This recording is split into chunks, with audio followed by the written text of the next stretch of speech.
ዶክተር ሙሉጌታ ይልማን የኢኮኖሚ ምሁር የሆነውን ዶክተር ሙሉጌታን ይልማን ከዚህ በፊትም ኢንተርቪው አድርገነው ነበር።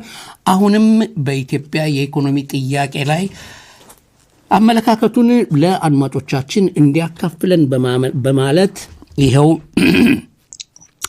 ይዘነው ቀርበናል። ሰላም ጤና ይስጥልን። መልካም ፈቃድ ሆኖ ለዚህ ውይይት ፈቃደኛ በመሆን እጅግ በጣም እናመሰግናለን።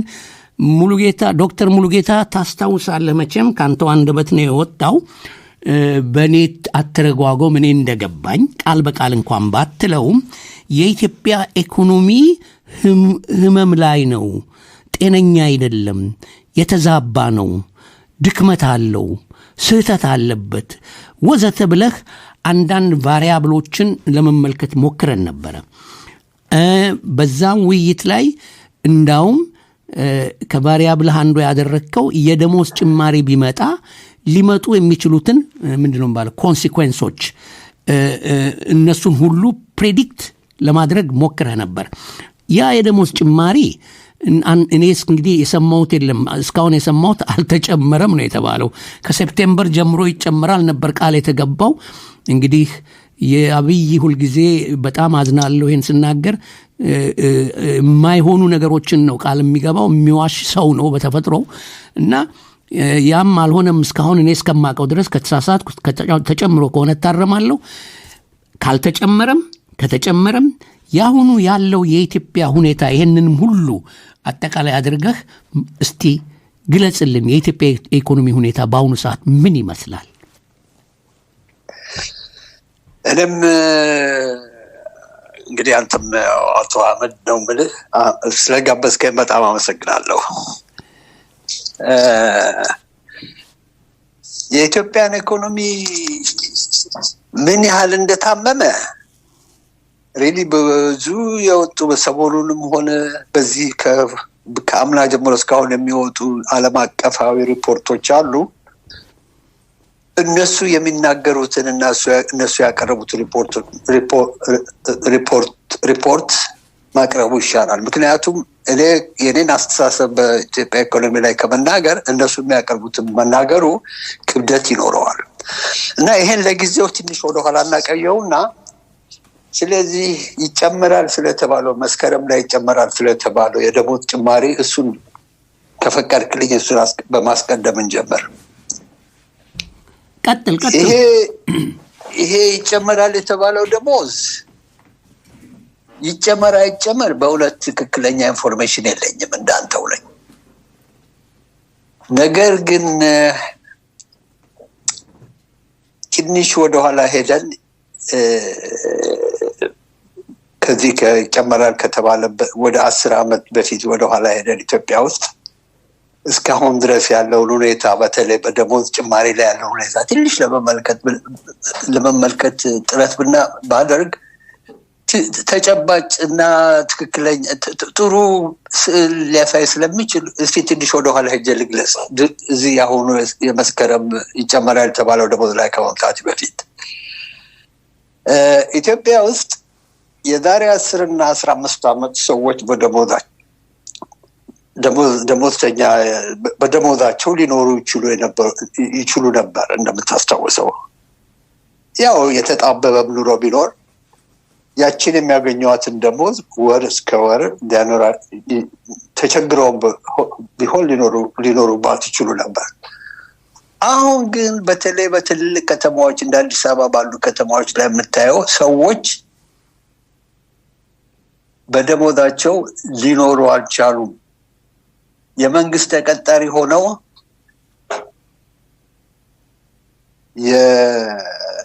የሚታየው አዲስ አበባ ውስጥ በተለይ የሚታየው አሳዛኝ ሁኔታ ያሳዝናል። የመንግስት ተቀጣሪዎች ሆነው ምሳቸውንም አይበሉም። አንዳንዶቹ ምሳቸውንና ቁርሳቸውንም አይበሉም። እንዳውም ፌስታል ይዘው በየሆቴሉ በራፍ ላይ ከሆቴል የተረፈ ምግብ ለመለመን ቆመው ይታያሉ በግልጽ። ማንም ይሄ የሚያውቀውና የአደባባይ ምስጢር ነው። ይሄ የዛሬ 10 እና 15 ዓመት በፊት የሌለ ችግር እንዴት አሁን መጣ፣ እንዴት አሁን እንደዚህ እየተባባሰ መጣ የሚለውን እንግዲህ ዋናው ምክንያቱ ኢትዮጵያ ውስጥ የደሞዝ ጭማሪ ባለፈው 10 እና 15 ዓመት ሁለቴ ነው የተደረገው እኔ እስከማስታውሰው ድረስ። አንደኛው 2015-17 ተደርጓል። ሁለተኛው የዛሬ 2024 እንግዲህ በፈረንጆች ነው የምቆጥረው። እኔ ያገኘሁትን ዳታ ነው የማወራው። ሁለቱ የተደረገው የደሞዝ ጭማሪ ያለ ነው። አሁን ደግሞ ትልቅ የደሞዝ ጭማሪ ይደረጋል የተባለው በዚህ በመስከረም ወር ላይ ይጨመራል የተባለው ደሞዝ ነበር ለመንግስት ሰራተኞች 2.4 ሚሊዮን መንግስት ሰራተኞች 160 ቢሊዮን ብር ደሞዝ ይጨመርላቸዋል ተብሎ ተነግሮ ነበር። እና አሁን በዚህ በ10 ዓመት ውስጥ ደሞዝ ተጨመረ የተባለው 2 ጊዜ ነው። እሱም ኢንፍሌሽኑን የዋጋ ግሽበቱን የተከተለ አይደለም። በጣም በጣም በጣም ትንሽ ነው። ለይስሙላ ነው። ኢንፋክት እንደውም ሪአክቲቭ የሚባል የሚከተል አይደለም። ኖርማሊ የደሞዝ ጭማሪ የሚደረግልህ እዚህ አውሮፓውም ውስጥ እንደምንመለከተው ኢንፍሌሽኑ ወይም የዋጋ ግሽበቱ ብዙ ርቆ ሄዶ ሰዎች ችግር ላይ እንዳይወድቁ ለማድረግ ነው። ብዙ ርቆ ከሄደ የመግዛት ችሎታቸው ይጠፋል። አለበለዚያ ኢትዮጵያ የደረሰችበት ደረጃ ላይ ደረሳል። እንግዲህ ኢትዮጵያ ውስጥ የሆነው ይሄ ነው። የዋጋ ግሽበቱ በተለይ ያለፉት ከ2018 ጀምሮ በ20% ውስጥ ያለ ነው። በ2022 እንደውም 33.9% ደርሶ ነበር እና በዚህ ሁሉ ጊዜ ውስጥ የደሞዝ ጭማሪ የተደረገ ማለት አይቻልም። እና ይሄ ነው እንግዲህ የሰውን ከአመት ወደ አመት የደሞዝ ጭማሪ ሳይደረግ ሲቀር በዚህ ላይ ታክስ አለ። ኢትዮጵያ ውስጥ የሰራተኞችን የገቢ ታክስ ይከፈላል። ሰራተኞች ከሚያገኙት ደሞዝ ላይ ገቢ ታክስ ይከፍላሉ። የቫት የሚባል ታክስ አለ፣ ተርኖቨር ታክስ። የጡረተኞች ታክስ አለ 7%። እሱ ሁሉ ተቆርጦ እንግዲህ ከሚደርሳቸው ከሚቀረው ገንዘብ እንግዲህ ይሄንን የምነግርህ ኢንፎርማል የሆነው ኢንፎርማል የሆነው በየጊዜው ከደሞዛቸው ላይ የሚቆረጠው ለፓርቲ ግንባታ ለዚህ ፕሮጀክት ለዛ ፕሮጀክት እየተባለ ከፎርማል ውጭ ከተባሉት የታክስ መደበኛ ከተባሉ ታክሶች ውጭ ከሚቆረጠው ገንዘብ ውጭ እሱን ሳትጨምር ነው እንግዲህ እነኚህ አሁን ወደ 47% ታክስ ኢትዮጵያ ሰራተኛ የሚከፍሉ። እሱ ሆኖ በዚህ ላይ ግሽበቱ የዋጋ ግሽበቱ ከአመት ወደ አመት እየጨመረ ሲሄድ እንግዲህ የዋጋ ግሽበት የዘንድሮ እያለ ያምናው የዋጋ ግሽበት እያለ የዘንድሮ ዋጋ ግሽበት ከጨመረበት የባሰ ነው የሚሆነው። ኩሙሌቲቭ የሚሉት ነገር አለ። እያባባሰው ነው የሚሄደው እና ይሄ ነው እንግዲህ ዛሬ ኢትዮጵያ ውስጥ ያለውን የዋጋ ሰራተኛ ኑሮውን ሊኖር ያላስቻለው ምክንያት ይሄ ነው። ደሞዙም በመጨረሻው የሚቀረው በእጁ ላይ የሚቀረው ገንዘብ ምንም አይገዛም። ምንም እንደምታየው እና ገንዘቡ ወረቀት የሚሆንበት ደረጃ ላይ ደርሷል። በእንደዚህ ነው የኢትዮጵያ ውስጥ ገንዘባቸው ስለማይበቃቸው ገንዘቡ ዋጋ ስለሌለው ኢንፍሌሽኑ ስለበላው ምንም ሊያደርጉ አልቻሉም። አንዳንዱ ራቱን የማይበላም ምሳውን የማይበላም አንዳንድ ቀንም አልፎ ነው የሚበላው እንደምንሰማው። እና እዛ አይነት ደረጃ ላይ የተደረሰው ገንዘቡ የመግዛት ችሎታው ዜሮ ገባ በዚህ በዋጋ ግሽበቱ የተነሳ። ዋናው ምክንያት ግን የዋጋ ግሽበት ኦፍኮርስ የጦርነቱ የሰላም ማጣቱም ዋና ምክንያት ሆነው። ምክንያቱም ከእቃ ከአንድ ቦታ ወደ አንድ ቦታ ሊዘዋወር አይችልም፣ ገበሬውም ሊያርስ አይችልም እና ብዙ ፋክተሮች አሉ። ግን የዚህ የዋጋ ግሽበቱ ዋና ሌላው ምክንያቱ ምንድነው? የአቅርቦት ችግር ነው። የሚታረስም የለም የሚቀርብም የለም። በዚህ ላይ የሰላሙ ሁኔታ እንትን ብሏል። አሁን ኢትዮጵያ ውስጥ ይሄ ብዙ ምርትና ምርት አለን የሚሉት ወሬ ነው የሆነው። አሁን እኔ የአሜሪካን የአግሪካልቸር ዳታ ውስጥ ገብቼ የእርሻ ሚኒስቴር ፕሮጀክት ያደረገው ኢትዮጵያ አሁንም እህል ስንዴ እያስመጣች ነው። በዚህ ዓመት እንኳን 1.3 ሜትሪክ ሚሊዮን ቶን ስንዴ ታስመጣለች ብሎ ነው የተነበየው። በፈረንጆቹ አምናም አስመጥታለች። እንግዲህ መጣ የሚባለው ይሄ የሆነ በሌላ በኩል ደግሞ ስንዴ ይወጣል ይባላል። ኤኒዌይ በኢትዮጵያ ውስጥ ያለው ችግር የዚህ ሁሉ ችግር የሆነው አንዱ ኢንፍሌሽን የዋጋ ግሽበቱ ነው። ሁለተኛ የአቅርቦት ማነስ ነው። እንግዲህ ይሄ ነው ኢትዮጵያ ውስጥ የዛሬ 10 ዓመት በደሞዛቸው ሊኖሩ የሚችሉ ሰዎችን ዛሬ ድሃ ያደረጋቸውና ለማኝ ያደረጋቸው ሞሮልስ ሁኔታው ይሄን ይመስላል ማለት ነው። እንግዲህ ኦኬ ይሄ ይጨመራል የተባለውም ደሞዝ ትልቅ ነው ተብሎ ትልቅ የደሞዝ ጭማሪ ተብሎ ነው የተነገረው። አሁን ሲባል የነበረው ቢጨመርም 47 ግማሽ የሚያህለውን ታክስ ይወስደዋል። ከዛ በላይ ያልከው ኦልሬዲ እንደውም ደሞዙ ከመጨመሩ በፊት የዋጋ ግሽበቱ እየናረ መሄዱ እንደሰማ ነው። ትክክል። እና ዞሮ አሁንም ቢሆን ደሞዙ መጨመሩንም እጠራጠራለሁ። አልሰማሁም፣ እንዳንተው ኢንፎርሜሽን የለኝም። ግን ቢጨመርም ዞሮ ይሄ ከዚህ ከድህነት ቪሺየስ ሰርክል ውስጥ ያወጣም። ዋናው ነገር ዋጋን መቆጣጠር ያስፈልጋል። ሰላምን ማውረድ በዛች ሀገር ላይ ያስፈልጋል። ምርትነት ማሳደግ ያስፈልጋል። ምክንያቱም የሁሉ አንዱም ዋናው ምክንያቱ የምርት እጥረት ነው። ትክክል። እና ይሄንን ስለ ዋጋ ስለዚህ ስለ ጭማሪው በአጠቃላይ ይሄን ካልኩ በኋላ እንግዲህ የኢትዮጵያ ኢኮኖሚ ምን አይነት ህመም ላይ ነው ወይስ ምን አይነት ሚራክል ላይ ነው የሚለውን እንግዲህ የዓለም አቀፍ ሪፖርቶች የሚያወጡትን አንስተን ለማወያየት እንችላለን። ወደዛ ከመምጣታችን በፊት ዶክተር ሙሉጌታ ሰሞኑን ያነበብኳቸው እና ያዳመጥኳቸው ሮሮዎች ነበሩ በቀጥታ ከተጠቃሚው ህዝብ። ለምሳሌ ደሴ ውስጥ ይላል የመምህራን ኮሌጅ አለ ማሰልጠኛ። እዛ የኮሌጁ ተማሪዎች ወንዶችም ሴቶችም ናቸው። ብዙ ዓመት የሰራ ነው። በአሁኑ ጊዜ የሚያገኙት 700 የኢትዮጵያ ብር ነው። አይ ቲንክ በእኛ እንደው በግምት አድማጭ እንዲያውቀው 700 የኢትዮጵያ ብር ማለት ስንት ክራውን ነው? 50 የማይሞላ ክራውን ነው። ያ ነው ዳይሬክተሩ ነው የተናገረው። የዶክተር ሰለሞን ነው ማን ነው የሚሉት ዳይሬክተርና እዛ የሚያስተምሩ አስተማሪዎች ናቸው የተናገሩት።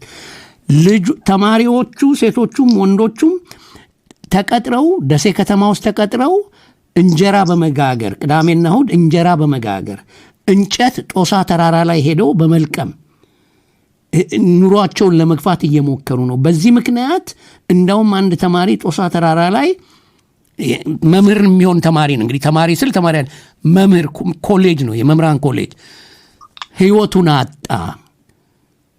የሚበላውን ለመደጎም እንጨት ሸጦ ለመደጎም ጦሳ ተራራ ላይ ሄዶ ሞቶ ተገኘ። ሴቶችም እንዲሁ በቤት ሰራተኛ ማግኘት ስለማይችሉ እንጀራ እየጋገሩ ወንዱም ሴቱም እንጀራ እየጋገረ በዛች እንጀራ በሚጋግርባት ለመተዳደር እየሞከሩ ነው። ያንን በሚያደርጉበት ምክንያት መተው ክፍል ውስጥ እንቅልፍ ነው፣ ጊዜ የላቸውም፣ ምን የላቸውም። እኛም ደግሞ ለምን ትተኛላችሁ ለማለት ሞራሉም ምኑም ብቃቱም የለንም። እንዲህ አይነት ችግር ላይ ነው ያለ ነው ብሎ የትምህርት ቤቱ ዳይሬክተር ነው የተናገረው። ይሄንን ችግር ለመንግስት ነግረናል፣ ለትምህርት ሚኒስቴር ነግረናል፣ ግን ምንም መፍቻ የለም፣ ገንዘብ የለም ብለውናል እና ምን እንደሚሆንም አናውቅም፣ እኛም ግራ ገብቶናል ይላል። ሌላው ኢንተርቪው ያዳመጥኩት ችግሩን በተመለከተ ሐኪም እንግዲህ ዶክተር ሙሉጌታ እኔ በልጅነቴ ሳስታውስ መምህርና በተለይ ሐኪም ኢትዮጵያ ውስጥ እንደው ኤሊት ባይባል እንኳን ትልቁ ገቢ ያለው ባይባል እንኳን ከአቬሬጁ በላይ ያለ ጥሩ ገቢ ያለው ህብረተሰብ ክፍል ነበረ። አሁን ግን ያየሁት ምንድነው በፎቶ በኢንተርቪው በምኑ ሰውየውን ራሱን ሐኪም ሆኖ በቂ ገንዘብ ስለሌለው ቤተሰቡንም ራሱን ለማስተዳደር ጉልት ላይ ቲማቲም እየሸጠ ነው የሚተዳደረው። ሌላ አንተ ያነሳው አለ ምግብ መብላት ስላልቻሉ እንደው ትንሽም ለመቅመስ ሲሉ ከመሸ በኋላ ትርፍራፊ ለመለመን ምንድነው የሚባለው ምንድነው የሚሉት ፖሴ ምንድነው የሚባለው ፌስታል ይዘው ሆቴል ፊት ለፊት የሚለምኑ አሉ የመንግስት ሰራተኞች። ይሄን ደግሞ እኔ ምን አይነት ህልውና እንዳላቸው አላቅም። እና ዳነች አበቤ ሆቴሎቹን ማስጠንቀቂያ ሰጥተዋል። ብትሰጡ ወየውላችሁ መቀጫ። የሆቴሎቹ ባለቤቶች ናቸው ኢንተርቪው የሰጡት። እንቀጣለን ይሄንን ካደረግን፣ አትስጡ ተብለናል። ለምን እንደሆነ አናውቅም፣ ግን እንዳትሰጧቸው። እንግዲህ ይሄ የሚያሳየው ይሄ መካከለኛው ህብረተሰብ የአንድ ህብረተሰብ የእድገቱ መለኪያ በኔ ባለችኝ የኢኮኖሚ ዕውቀት የአንድ ህብረተሰብ የኢኮኖሚ እድገቱ ከሚታይበት ቫሪያብል አንዱ የመካከለኛው ህብረተሰብ ሚድል ክላሱ እንደ ኢትዮጵያ ላሉት ሃየር ሚድል ክላስ ነው። ለኔ ሐኪምና አስተማሪ ሚድል ክላስ እንበለው የነሱ ማደግና መስፋት ነው። እነሱ ወደ ታች ወርደዋል፣ አንደር ክላስ ሆነዋል፣ ሎው ክላስ ሆነዋል። ያ የሚያሳየው ባጭሩ የኢኮኖሚስት እንትን ሳንሆን ትልቅ ተመራማሪ ሳንሆን ባጭሩ የሚያሳየው ይሄ ነው። እና እነዚህ ችግሮች በጣም አይናቸውን አፍጥጠው ጥርሳቸውን አግጠው ኢትዮጵያ ውስጥ ገብተዋል። ትንሽ የሚያሳዝነው ምንድነው ከአውሮፓ ከአሜሪካ የሚሄዱ ትንሽ ገንዘብ የሚይዙ ወይ ዘመድ የላቸውም ወይንም ሆቴል ነው የሚኖሩት ወይንም ምንም ነገር አያዩም። ከተማ ውስጥ ብቻ እንሸራሸሩና አቤት አዲስ አበባ ያሸብርቃለች፣ አቤት ሻሸመኔ ያሸበረቀች ነው የሚሉት። ወይንም ደግሞ ከሌላ ከኤርትራ ከምናምን የሚመጡ አሉ። እና ይሄ ሰው የሚፈልገው የህዝቡን የኢኮኖሚ እድገት ሳይሆን የሾው ኦፍ መብለጭለጭን ነው። ምንድነው? በዚህ ላይ ደግሞ ከሚናገራቸው ነገሮች አንዱ ይሄንን ኮሜንት እንድታረግ ፈልጋለሁ። አብይ አንድ ኢንተርቪው ላይ በአደባባይ ወጥቶ ኢንተርቪው ላይ የኢኮኖሚ እድገታችን እንትን ነው፣ ተአምር ነው፣ ሚራክል ነው ብሎ ተናግሯል። እንግዲህ እድገትን ዶክተር ሙሉጌታ እንዴት ነው የምታየው? የአንድን ሀገር ኢኮኖሚ እድገት እንዴት ነው የምታየው? በመቀጠልም ምን አለ? አእምሯችሁን ልባችሁን ክፈቱ፣ አይናችሁን ግለጡ፣ እድገታችንን ይህን ሚራክል ኢኮኖሚ እንድታዩት ብሏል። እንግዲህ አንተ በኢኮኖሚስትነትህ እንዴት ነው የምታየው? የኢኮኖሚን እድገት እንዴት ነው የምትገምተው? እነዚህን ሁሉ ችግሮች እያየን ምንድነው ያየው ቫሪያብል ለእድገቱ ነው? ወይስ እኔም አንተም ልባችንን አይናችንን የኢትዮጵያ ህዝብም አልከፈትንም? ይሄ ሚራክል ያልታየን ምክንያት ምን ትላለህ? እንግዲህ አሁን እየገባህ ያለው ወደዚህ ወደ የኢትዮጵያ ኢኮኖሚ በምን አይነት ጤናማ ነው ወይስ በሽተኛ ነው የሚለው ጥያቄ እያነሳህልኝ ነው ያለው። ግን እሱን እንደነገርኩ እንመጣበታለን። አሁን አንድ ነገር ግን በዚህ የሚድል ክላሱን በሚመለከቱ ኢትዮጵያ ውስጥ እያደገ ነው ወይስ እየቀጨጨ ነው ያልከው ለመመለስ እሞክራለሁ። እኔም ሰምቻለሁ ሚድል ክላስ ምንድነው እንደውም ከዚህ ከሚድል ክላሱን ከማሳደግ አልፎ የኢትዮጵያ ኢኮኖሚ በ10 ዓመት በኋላ ነው ሳውዝ አፍሪካንን በልጦ ምናምን የሚሆናል የሚል ነገር ሰውየው ሲያወራ ሰምቻለሁ። በዓለም ሶስቱ ሀያላን ሀገራት አንዷ ኢትዮጵያ ትሆናለች። this is his words በራሱ ቃል ነው። እንደውም መጀመሪያ ላይ በስንት ነበር ያለው? በ25 ዓመት ነበር ያለው። ከዛ አስተካክለው በ30 አደረገው መሰለኝ። የቁጥር እንትን ችግር የለበትም፣ እንደፈለገ ይስበዋል ይመዘዋል። እና ስቀጥል ልክ ነው። አይ አንድ ነገር በአንድ ሀገር ውስጥ እድገት ሊኖር እንደው እዚህ ቴማ ላይ እዚህ ፖይንት ላይ ከተናገርኩ በኋላ ወደ ትልቁ ነጥብ እንገባለሁ። በአንድ ሀገር ውስጥ የኢኮኖሚ መነቃነቅ መቻል አለበት። ሰው የመግዛት ችሎታው እቃ የመግዛት ችሎታው ሊኖረው ይገባል። ኢትዮጵያ ውስጥ እኮ አሁን የሚያጠራቅመው ገንዘብ ቀርቶ አየህ ለአንድ እድገት የምታጠራቅመው ገንዘብ መኖር አለበት። አንድ ፋክተር እሱ ነው። ሁለተኛ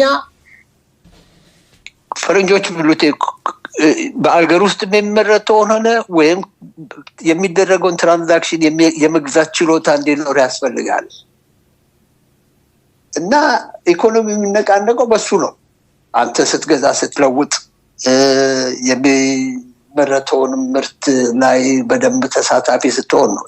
ዛሬ የኢትዮጵያ ህዝብ እኮ በተለይ አዲስ አበባ ውስጥ የሚታየው እንኳን እንደዚህ አይነት ገንዘብ ሊያጠራቅም ቀርቶ የሚበላው እኮ ቅድም ሊገዛ አልቻለለትም። የያዘው ገንዘብ እንዳለ ነው። ይሄ ምንድነው? መኒ ኢሉዥን የሚሉት ነገር አለ። እኔ ለማስረዳት ያህል አንድ ጊዜ ዛሬ ስንት ዓመት ዩጋንዳ ሄጄ ነበር ለስራ። ሙሴቬኒ እንደወጣ ነው እንግዲህ ኢዲያምን አይ ቲንክ 86-87 ፈረንጆች መስለኛል። ምግብ ቤት ሄደህ ምሳ ለመብላት በፌስታል ፖሰ ገንዘብን ይዘህ በሱ ነው የምትሄደው እና መቁጠር የሚቆጥር የለም። ምሳህን በልተህ በፌስታል ያስቀመጥከውን ገንዘብ ይዘህ ነበር የምትጥልለት። እዛ ደረጃ ላይ ነው ኢትዮጵያ ደረሰው። ኢኮኖሚው ማለት ምን ኢሉዥን ማለት ምንድነው? የምታገኘው ገንዘብ አሁን በሺዎች የሚቆጠሩ ነው። እንግዲህ የዛሬ 10 ዓመት በመቶ ምናምን ነበር እንግዲህ ደሞዝ አይደል? አሁን በሺ ነው። ያ በሺ የሚቆጠረው 4000 ሆነ። አሁን ለምሳሌ የዲግሪ የመነሻ ደሞዝ 11500 ብር እናደርጋለን ከ6940 ብር ብለዋል። እሱቶ ተቆራርጦ የሚደርስ ገንዘብ በጣም ወደቀ ነው። እሱም ቢሆን ምንም እንደው ቁጥሩ ነው እንጂ የበዛው ምንም አይገዛልንም። እንግዲህ ይሄ ነው መኒ ኢሉዥን የሚሉት። እንዲህ አይነት ኢኮኖሚ ባለበት ሁኔታ ውስጥ እድገትም አይኖርም፣ የኢኮኖሚ መነቃነቅም አይኖርም። የኢኮኖሚ መነቃነቅ ደግሞ የሰው የመግዛት ችሎታ ከሌለው አንድ ሀገር ያለው እና ይሄንን ካልኩ በኋላ ወደ አነሳህ ልጅ የኢትዮጵያን ኢኮኖሚ ወደሚመለከተው ጤናማ ነው በሽተኛ ነው? ኢትዮጵያ ውስጥ ሚራክል ነው የተፈጠረው? አብይ እንደሚለው ሚራክል ነው ኢትዮጵያ ውስጥ ያለው? እውነቱ የትኛው ነው የሚለውን እኔ እናንተ በሐሳባችን እና በራሳችን ጀጅመንት ከምንሄድ በቅርብ ጊዜ አንድ ወርልድ ባንክ ያወጣው ሪፖርት ነበረ። የኢትዮጵያ ድህነት ከ33% ወደ 43% አድጓል የሚል ነው። አንዱ አንብቤዋለሁ። ይሄ በገንዘብ ነው የሚመነዝረው። ግን በጣም ኢንተረስቲንግ ሆኖ ያገኘሁት ሌላ የድህነት መለኪያ አምና ያወጣው መልቲ ዳይሜንሽናል ፖቨርቲ ኢንዴክስ የሚባል ሰምተህ እንደሆነ አላውቅም። የኦክስፎርድ ዩኒቨርሲቲ እና ዩኤንዲፒ አክቹዋሊ የኦፕሳላ ዩኒቨርሲቲ ዳታ ውስጥ ኢንቮልቭ አድርገዋል። እዚህ አሰራር ውስጥ የተሳተፉበት በ2024 የወጣ ሪፖርት ነው። እሱ የኢትዮጵያ ደሃ ህዝብ 72% ደርሷል ነው የሚለው። ኢንተረስቲንግ ያደርገዋል ያልኩበት ምክንያት ምንድነው? በገንዘብ ብቻ አይደለም ይሄ ድህነትን የሚለኩት እነዚህ ሰዎች በሶስት ይበድባሉ። በጤና፣ በትምህርት እና በኢኮኖሚ 10 ኢንዲኬተሮች አሏቸው። በጤና የተመለከተ እንደሆነ በቤተሰብ ውስጥ ምናልባት የቀጨጨ ልጅ ካለ ከክብደት በታች ከሆነ አንድ ልጅ ባለፈው አመታት ውስጥ ህፃን ሞቶ ከሆነ የሚሉ ጥያቄዎች ምርመራ ያደርጋሉ እና እነኚህን አንድ ጤንነትን በተመለከተ አንድ ኢንዲኬተር አድርገው ወስዷቸዋል። ሌላው ለትምህርትን በተመለከተ ለትምህርት የደረሰ ህፃን እስከ 8ኛ ክፍል ሊማር ካልቻለ በአንድ ቤተሰብ ውስጥ እሱን ይመለከታሉ። በቤተሰብ ውስጥ 6ኛ ክፍል የደረሰ የቤተሰብ አካል መኖሩና ለመኖሩ ይመለከታሉ። እንዲህ አይነት ነገሮች አሏቸው በትምህርትን በተመለከተ። ሌላው ሶስተኛው መለኪያቸው ኢኮኖሚ ነው እንዳልኩ። በኢኮኖሚ በኩል ቤተሰብ ውስጥ ኤሌክትሪክ ከሌለው አንድ ቤተሰብ በ30 ደቂቃ ርቀት ላይ ንጹህ መጠጥ ውሃ ሊያገኝ ካልቻለ፣ ቤተሰቡ ከሌሎች ጋራ የማያጋራ የመጸዳጃ አገልግሎት የማያገኝ ከሆነ እንዲህ ያለ የሚዘረዝራቸው ነገሮች አሉ። የሰውን የኑሮ በገንዘብ ሳይሆን በተጨባጭ ሁኔታ የሚያዩ። እኔ አሁንም አንድ ነገር ልንገርህ፣ ኡጋንዳ ሰርቬ ሳረግ አሁን ይሄ ቅንጦት ይመስላል አለ የአንድ ቤተሰብ በጋራ የማይጋራው የመጸዳጃ አገልግሎት ማግኘት የሚያስፈልግበትን ሁኔታ አስጠቅሱ። ባላገር ውስጥ ሄጄ ነው ኡጋንዳ ማሳካ የሚባል ባላገር ውስጥ ሄጄ የቡና ፋርመሮችን ሰርቬይ ነበር የምሰራው። የራሳቸው ሽንት ቤት አላቸው። እያንዳንዱ ፋርመር እያንዳንዱ ገበሬ የራሱ ሽንት ቤት አለው። የታጠረ ነው በአጥር ከማንም ሰው ጋር አይካፈልም። ክዳን አለው። እንዲህ አይነት ነገሮችን ሁሉ ይጠይቃል። እንደው ብዙ ላሳጥርልህ ብዬ ነው ይሄንን ያልኩት። ይሄ አንድ በተጨባጭ ይሄንን ነው። እነኚህን መለኪያዎች ነው ኢንዲኬተሮች ነው እንግዲህ የዚህ የማነሱ የኦክስፎርድ መልቲ ዳይሜንሽናል ፖቨርቲ ኢንዴክስ የሚለው ልክ አሁን እንዳሳየሁ ብዙ ነገሮችን ያጠቃልል ማለት ነው።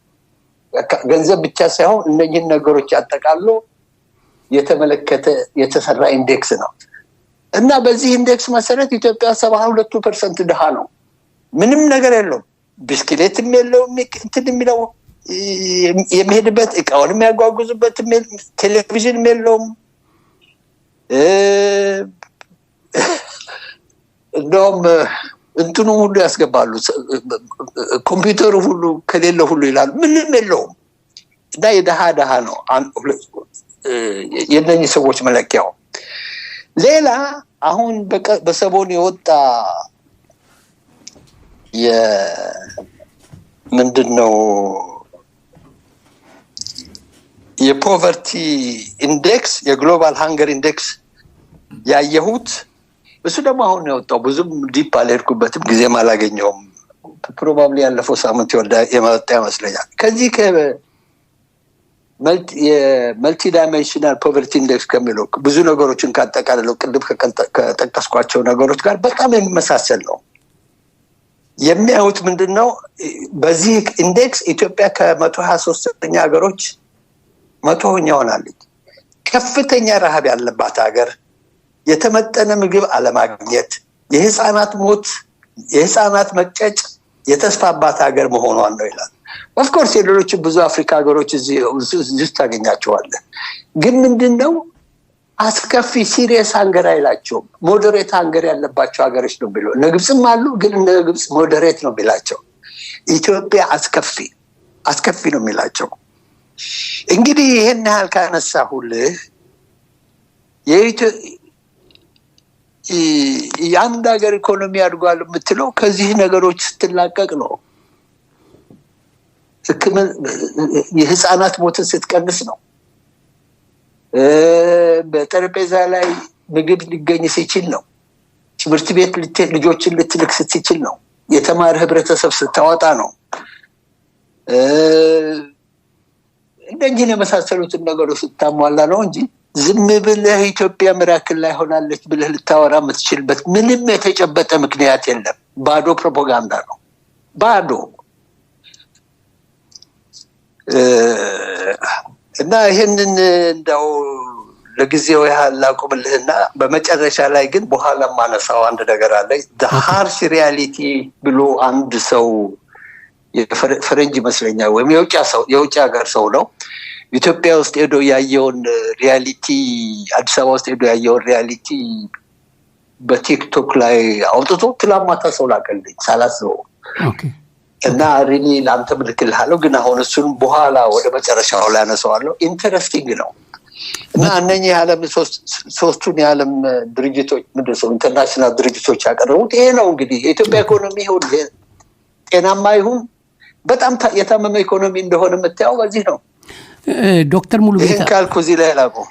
ሙሉጌታ ነገሩ ግን እኮ አይገርምም። ምክንያቱም እንዳልከው ቅድም አንድ ሀገር ውስጥ የኢኮኖሚ መሸጥ፣ መለወጥ፣ ማምረት በተለይ ዋና ዋና የሆኑት ነገሮች ማምረት፣ ምርት፣ ፕሮዳክሽን የለም። በጦርነቱ ምክንያት በተለያዩ ምክንያቶች የማምረቱ ሁኔታ ቀንሷል። ያ የተመረተው ደግሞ ከቦታ ቦታ ሄዶ ገበሬው አምርቶ ነጋዴው በትራንስፖርት ተጠቅሞ ነጋዴው አዟዙሮ ካልሸጠ ካልለወጠ ምን ካላለ ማኒ ትራንዛክሽን ብቻ ሳይሆን ጠቅላላ የህብረተሰቡ ክፍል መለዋወጥ ካልቻለ የኢኮኖሚ ዳይናሚኩ ይጠፋል። ያ ነው ኢትዮጵያ ውስጥ ያለው። ሌላው ፋክት ደግሞ ምንድነው? በቅድም ጠቅሰሃል ዋና ዋና ነገሮች አልከው፣ ትምህርት፣ ጤና እና ኢኮኖሚ። በጀት ሲወጣ የ2018 ዓመተ ምህረት በጀት ሲወጣ ያለኝ ኢንፎርሜሽን ትምህርትና ጤና ቀንሶ ነው የወጣው። የት ነው ይሄ የሚሄደው? ይሄ ገንዘብ ወዴት ነው? እንግዲህ አንድ ሀገር ባጀቷን አሎኬት ስታደርግ ለተለያዩ ስራዎች አሎኬት ሲያደርጉ በአብዛኛው ትምህርትና ጤና ላይ ነው በአብዛኛው ሀገሮች የሚያደርጉት፣ በተለይ ሶስተኛው ዓለም ሀገሮች። እኛ ሀገር ግን ከትምህርትና ከጤና ተቀንሶ እንግዲህ ሚሊተሪው ብዬ ነው የምገምተው 100% 100% እርግጠኛ ስላልሆንኩ እሱን አልናገርም ብዬ ነው እንጂ ይሄ ሁሉ ወጪ እየወጣ ሚሊተሪው ከሰማይ እንደመና ሊወርድለት አይችልም። ይሄ ችግር አለ። ይሄን ችግር ካልቀረፍ ነው ምንም እንትን የለውም። ለዚህ ደግሞ ምንድነው የሐኪሞች ደሞዝ ጭማሬ ላይ የሚታየው ለብጥ ማሾፉ የፕራይቬት እንትኖችን እያበዛን ስለሆነ ለእናንተም ወደፊት ለስራ እድላችሁ እየከፈትንላችሁ ነው የሚል ደሞዝ ጨምሩልን መብላት አልቻልንም ሲሉ ትምህርትን በተመለከተ በአደባባይ ወጥቶ ፓርላማ ውስጥ ሰውየው ትምህርት ቁም ነገር አይደለም፣ አይሮፕላን የሰሩትና ኦልቪር ራይትና ዊልበር ራይት በትምህርታቸው አይደለም፣ ቴሌፎን የሰራው ዲግሪ ተቀብሎ አይደለም። እነዚህን እየጠቀሰ ትምህርት ላይ አናተኩር ብሎ የሚናገር ሰው ነው ያለን መሪ። እንዴት እንጠብቃለን? 7-5 የተለያዩ ቁጥሮች እንደሚያዩት 5 ሚሊዮን ይላሉ፣ አንዳንዱ 7 ሚሊዮን ይላል። አማራ ውስጥ ትምህርት ቤት ያልገቡ ህፃናት ያሉበት ሀገር ለትምህርት ያለን ለትምህርት የእድገት አንዱ ፓርት ነው ካለን እንዴት ያንን ልንጠብቅ እንችላለን? ልክ እኮ ከዝንብ ማር እንደመጠበቅ ነው። ዶክተር ሙሉጌታ ያልከው ነገር በመሬት ላይ ፋክቱ ይሄ ነው የሚሰማው የሚታየው። ይሄን ነው ማለት የምንችለው። እንግዲህ አይ ይሄ ትክክል አይደላችሁም ይሄ ሌላ ማስረጃ አለ የሚል ካለ ይሄ ሬዲዮ ለማስተናገድ መልካም ፈቃዱ ነው ኦልዌይስ። ይሄን ካልኩ በኋላ ቅድም የጠየቅኩት ጥያቄ ነበር። በእውነት እኔም አንተም ሌሎቹም ልባችንና አይናችንን ሳንከፍት ቀርተን ሊሆን ይችላል። እንደው ትንሽ ተጠራጥረህ አታውቅም? እኔ ምክንያቱም በተፈጥሮ አንድ ችግር አለብኝ። የማምንበትን ነገር በተደጋጋሚ ሰዎች ትክክል አይደለም ካሉኝ ራሴን መጠራጠር ጀምርና እንደገና አናላይዝ ማድረግ ጀምራለሁ። ያ ችግር አለብኝ። ይሄ አለ አይደለም ማይ ዌይ ኢዝ ዘ ሃይዌይ ኦር ዘ ሃይዌይ አይደለም። የኔ መንገድ ብቻ ነው መንግስተ ሰማያት የሚያገባው አይደለም። ምናልባት የሚል እንትን ምናልባት ተሳስቼ እንደሆነ እላለሁ። እና ዶክተር ሙሉጌታ እኔ እናንተ ተሳስተን ይሆን ልባችንና አይናችን አልከፈት ብሎ ይሆን? እንደው ባጭሩ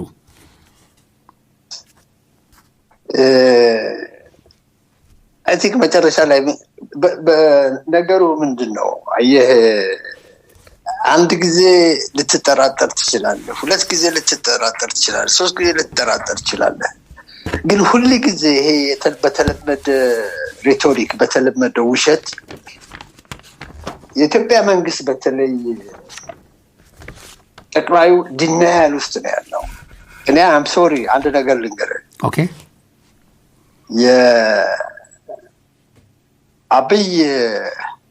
አስተያየት ማይንድ ሴት በሁለት ቅኝቶች ነው የተቀላኘው። ኦኬ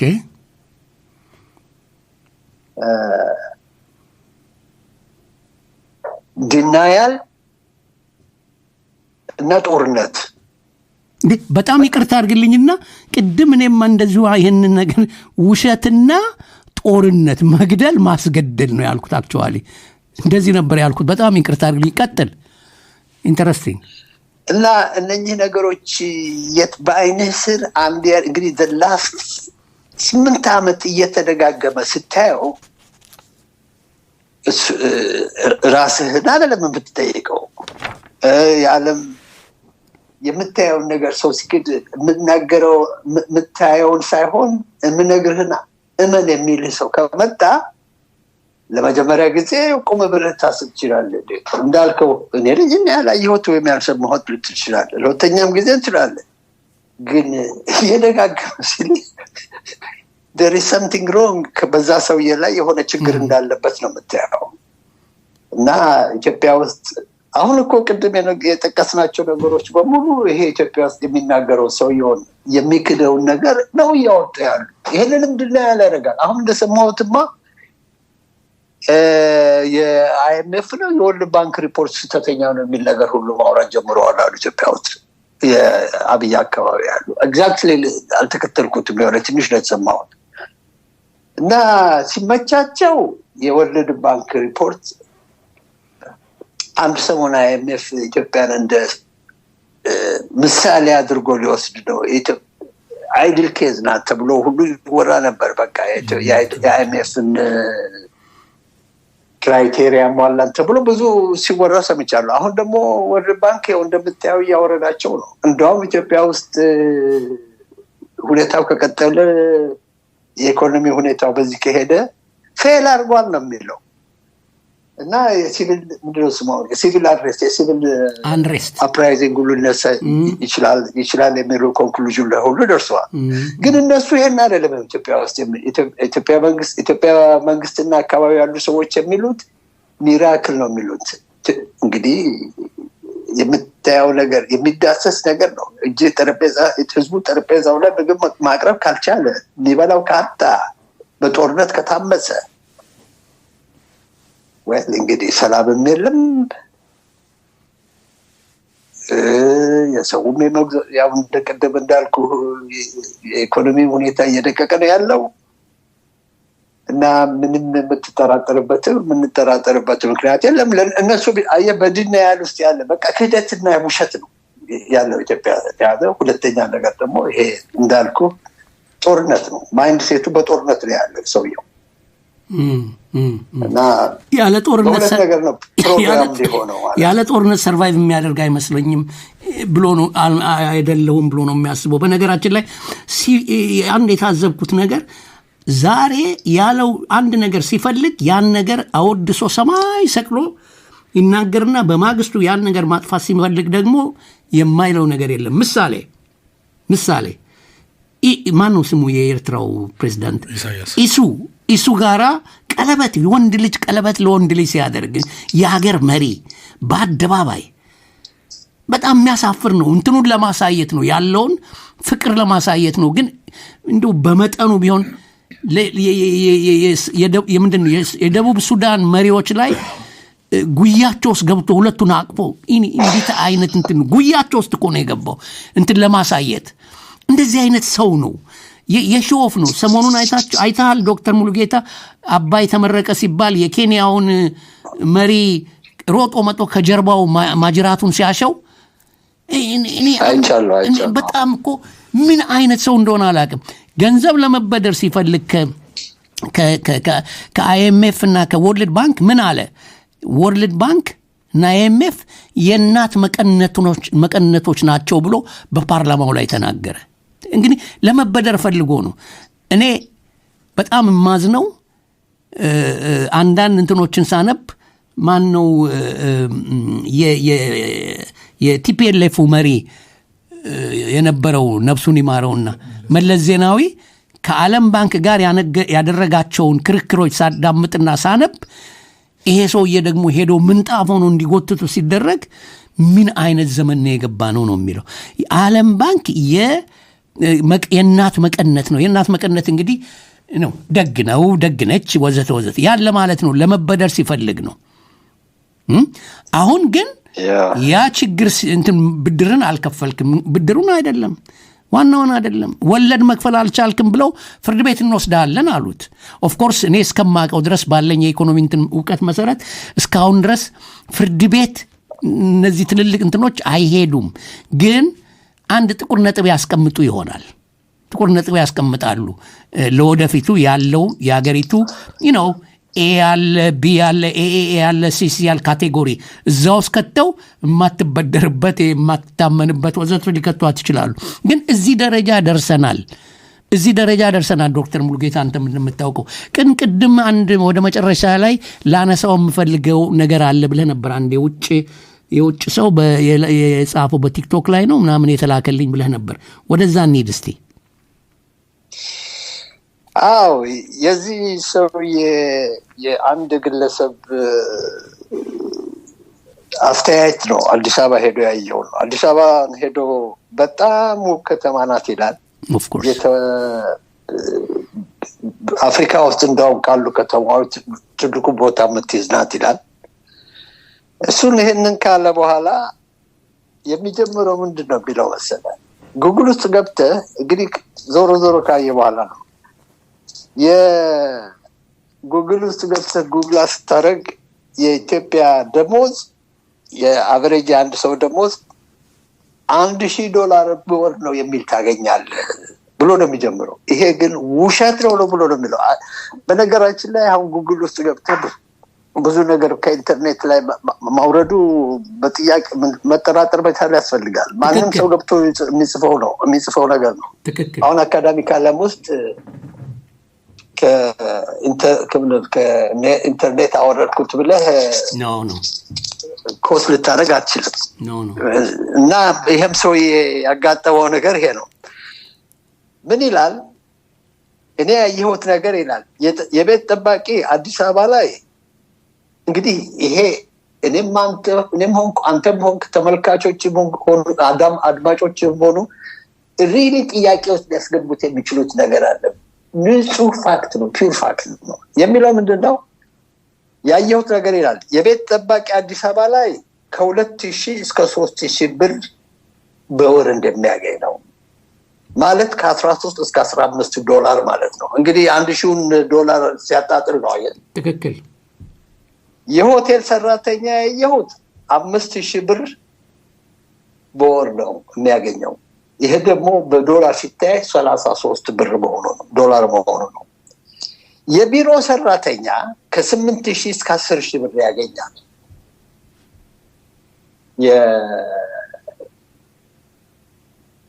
ማለት ከ$53 እስከ $67 ማለት ነው። በጣም ትልቅ ገንዘብ ያገኛሉ የሚባሉት የባንክ ሰራተኞች ናቸው። እነሱም 15,000 ብር ማለት ነው። ይሄ 100 ብር ነው፣ $100 ነው። በጣም ትንሾች ናቸው ነው የሚለው።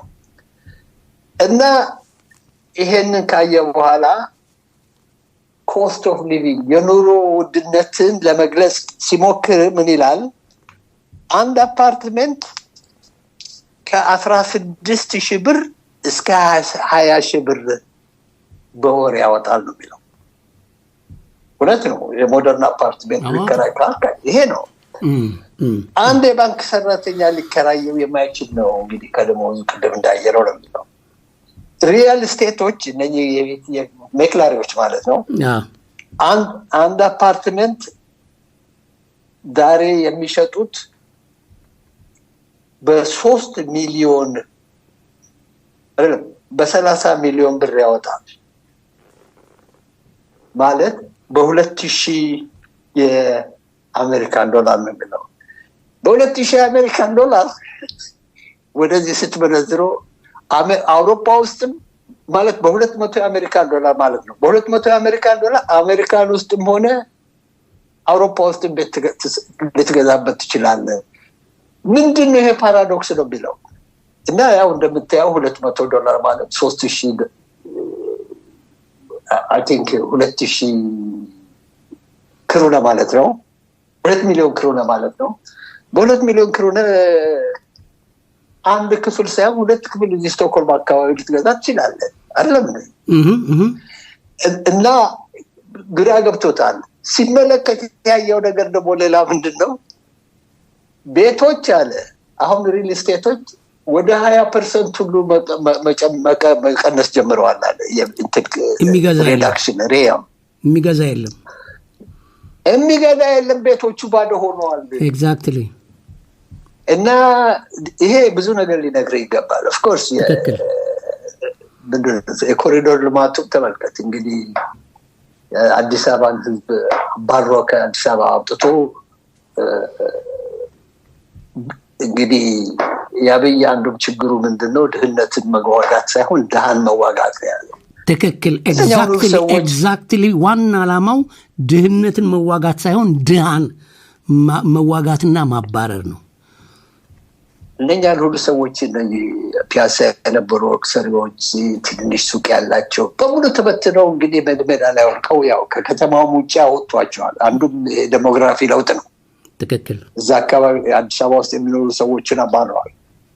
አሁን ብዙ ቦታ ብዙ ነገር ማለት ይቻላል እና ይሄን የተፈጠረው